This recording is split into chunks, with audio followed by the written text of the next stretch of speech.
मेरे प्यारे बच्चों, जैसा कि हम जानते हैं कोविड का बहुत टफ फेज है ये। और हमारे यहाँ अभी ऑफलाइन क्लासेज पॉसिबल नहीं थी, तो ऑनलाइन क्लासेज की कोशिश में मैं मेरा पहला वीडियो और वो सिंधु घाटी सभ्यता पर मैं कुछ बोलना चाहता हूँ। हम लोग जानते हैं कि दुनिया की सबसे पुरानी सभ्यता थी सिंधु घाटी सभ्यता, जो कि कांस्य युगीन थी। और ये भी मान्यता है कि पूरी दुनिया में अगर कोई पहली शहरी सभ्यता थी, वो हमारी सिंधु घाटी सभ्यता थी। और उसका जो आज भी पूरी दुनिया में जो इम्पोर्टेंस है वो है उसकी टाउन प्लानिंग।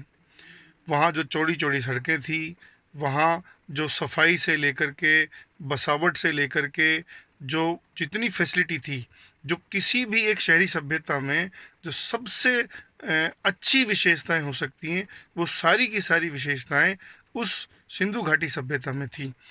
मेरे प्यारे बच्चों, हम लोगों का बहुत सौभाग्य है कि जब दुनिया सभ्यता के नामो निशान से नहीं गुजर रही थी, तब पूरी दुनिया में हमारे यहाँ एक ऐसी बेहतरीन सभ्यता थी जो आज भी एक आइडियल है।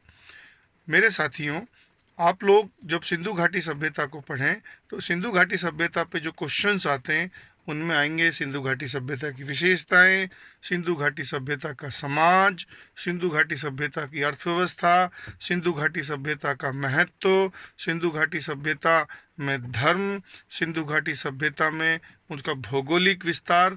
अगर भौगोलिक विस्तार की बात करें तो सिंधु घाटी सभ्यता अफगानिस्तान, बल्कि चाइना से लेकर के भारत के बड़े भाग में आज के पाकिस्तान तक में इसका विस्तार क्षेत्र था।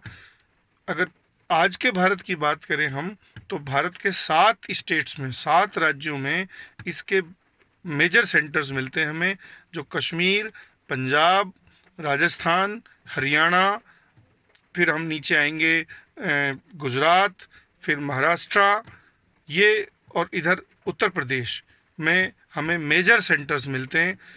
जहाँ तक अर्थव्यवस्था की बात है, अगर हम अर्थव्यवस्था पाएंगे तो ये यहाँ पर यद्यपि हमें व्यापार वाणिज्य की भी एक बहुत बड़ी परंपरा का साक्ष्य मिलता है, लेकिन यहाँ का मुख्य आधार कृषि था।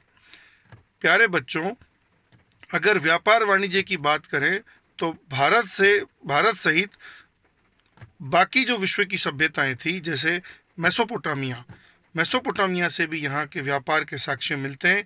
और कुल मिलाकर निष्कर्षतः ये एक ऐसी सभ्यता थी जिसने आज तक भी पूरे विश्व को हर क्षेत्र में प्रभावित किया है, हर क्षेत्र में आदर्श स्थितियाँ थी।